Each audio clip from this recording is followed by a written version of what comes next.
Jadi saya ini digadang-gadang akan dijadikan sebagai generasi penerus perjuangan Quran hadis jamaah di desa saya. Ya, memegang tongkat estafet perjuangan Ki Haji lah, seperti itu. Akan tetapi anak emas tersebut kok sekarang menjadi merezel, terpengaruh, kemudian keluar dari jamaah. A'udzu billahi minasy syaithanir rajim. Assalamualaikum warahmatullahi wabarakatuh. Alhamdulillahirabbil alamin. Alhamdulillahilladzi hadana li hada wa ma kunna linahtadiya laula an hadanallah. Laqad jaa rasulur rabbina bil haqq wa nuzu antilkumul jannatu ristumha bima kuntum ta'malun. Asyhadu an la ilaha illallah wa asyhadu anna Muhammadan abduhu wa rasuluh. Amma ba'du. Kembali lagi di channel kesayangan kita, Anton Prawito Official. Para pemirsa yang dirahmati oleh Allah, pada kesempatan kali ini saya akan bercerita tentang pembunuhan karakter lagi yang dilakukan oleh oknum kiai kelompok saya. Sebenarnya tidak layak sih, atau kurang pas disebut sebagai kiai. Ya karena tahu sendirilah keilmuannya kiai kelompok di Jokam itu seperti apa. Ya karena ya kiai dapuan saja. Tapi ya di video kali ini akan saya sebut sebagai kiai kelompok saja. Setelah pasca saya hijrah itu, kemudian beliau itu mendatangi semua tokoh-tokoh yang ada di desa saya, termasuk Pak RT, terus kemudian Pak RW, terus ustadznya dari Nahdiyin, bahkan semua perangkat desa di desa saya itu diberitahu di kantor. Lucu sekali. Isi perkataannya seperti ini. Intinya kalau Mas Anton ini sudah bukan grup saya, bukan komunitas saya lagi. Intinya ya duduk bocahku lah, seperti itu. Dan sekarang ini ikut aliran keras. Aduh, ikut aliran keras. Terus tokoh-tokoh tersebut supaya berhati-hati dengan saya. Kelucuan lagi yang dilakukan oleh saudara tua kita. Saya ini sebenarnya tidak marah. Saya itu kasihan sebenarnya. Ya karena ketidaktahuan mereka sajalah, seperti itu. Tapi singkat cerita, para tokoh-tokoh tersebut itu ya alhamdulillahnya ya orang-orang yang cerdas. Maksudnya mereka semua itu bertabayun kepada saya. Pak RT, Pak RW itu semuanya itu bertabayun dengan saya. Loh Mas Anton, Pak Tit kok ngomong ke saya kalau Mas Anton itu sudah bukan bolonya lagi. Terus kemudian sekarang ikut aliran keras. Meskipun mereka semuanya itu bertanya dengan nada yang agak lucu, maksudnya tersenyum lah intinya. Mereka pun juga heran. Ya saya jawab dengan simpel saja, ya jenengan nilai sendirilah Pak, seperti itu. Yang keras itu siapa? Lucu sekali. Dan bahkan kepala desa saya pun juga tabayun ke saya. Loh Mas Anton gini gitu. Ya intinya kepala desa saya itu tabayun kalau Mas Anton itu sebenarnya seperti apa. Tapi insya Allah beliau pun juga sudah paham. Cuman ya bertanyanya itu ya dengan nada yang ketawa gitu aja. Malah mereka semua itu bersyukur, alhamdulillah Mas Anton sampai bisa lepas dari mereka, bisa keluar. Dulu sering diingatkan tapi tetap ngeyel, nggak mau. Tapi sekarang alhamdulillah bisa keluar. Ya seperti itulah. Kalau kita berniat memang ingin mencari kebenaran, kita benar-benar niat ngaji, terus kita kritis dengan keilmuan, kita menambah keilmuan terus, tidak membatasi keilmuan hanya di lingkup kelompok kita saja, ya nanti kita akan menemukan kebenaran yang hakiki. Nah, kemudian salah satu tokoh Kiai Nahdiyin di desa saya pun juga bertabayun dengan saya. Saya diundang ke rumah beliau, kemudian bertanya banyak dari A sampai Z. Berapa sampai insya Allah itu dari jam 9 sampai zuhur. Pokoknya lama lah. Mereka bertabayun karena apa? Kiai dari Nahdiyin tersebut itu kan juga mantan MUI. Nah, beliau itu juga tokoh sentral atau tokoh yang menggegeri Masjid Jokam di desa saya. Maksudnya di desa yang resmi ya. Di desa saya itu ada Masjid Jokam yang digegeri oleh beliau. Akhirnya sampai sekarang masjidnya pun belum berdiri. Nah, kemudian ya saya ceritakan. Belum saya bercerita itu ya sebenarnya beliau itu sudah tahu akar permasalahan dan kesesatan, masalah takfiri, masalah menajis-najiskan itu beliau itu sudah paham.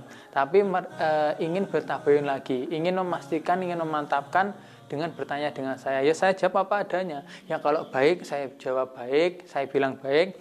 Kalau ya ini kurang pas, ya saya jawab kurang pas.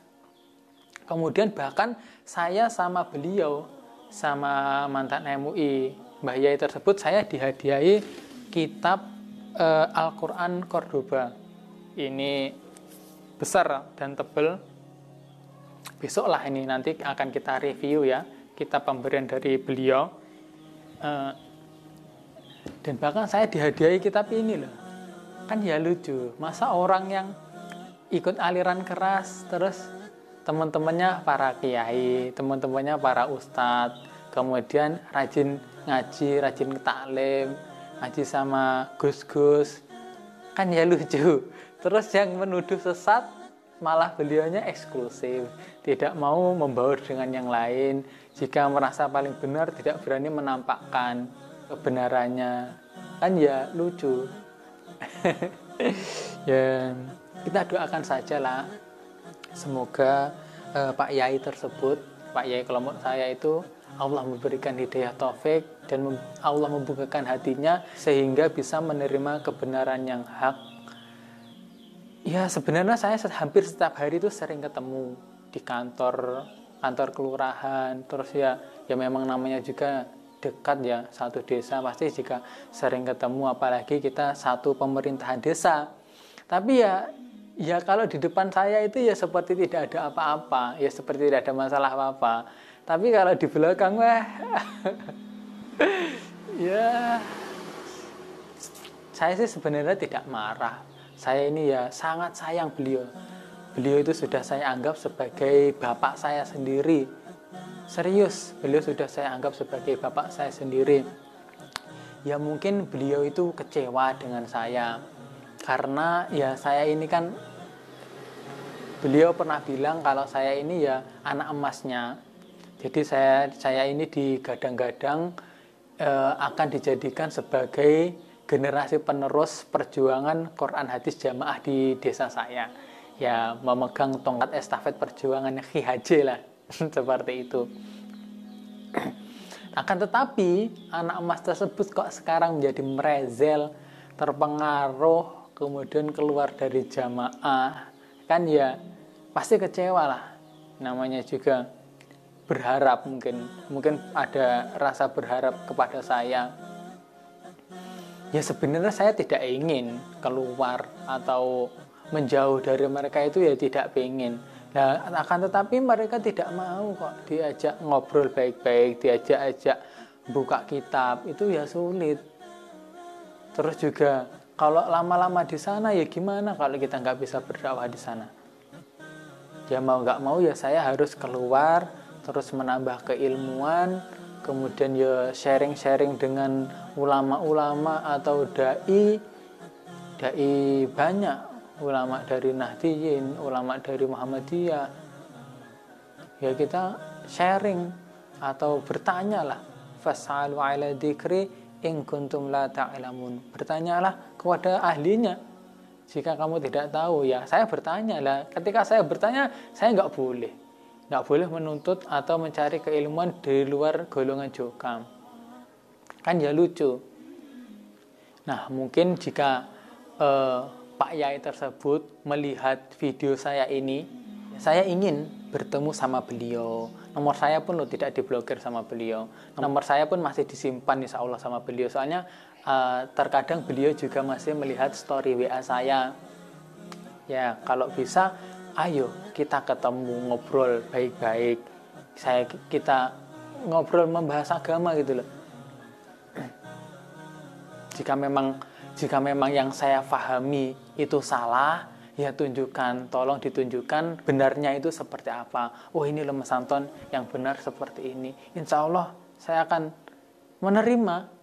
Ya, terus ya lucunya lagi ketika ada jamaah yang berani bertabayun dengan saya sempat diundang ke rumahnya salah satu jamaah di kelompok saya itu bertabayun. Ya, saya ceritakan dari A sampai Z, permasalahannya itu saya ceritakan.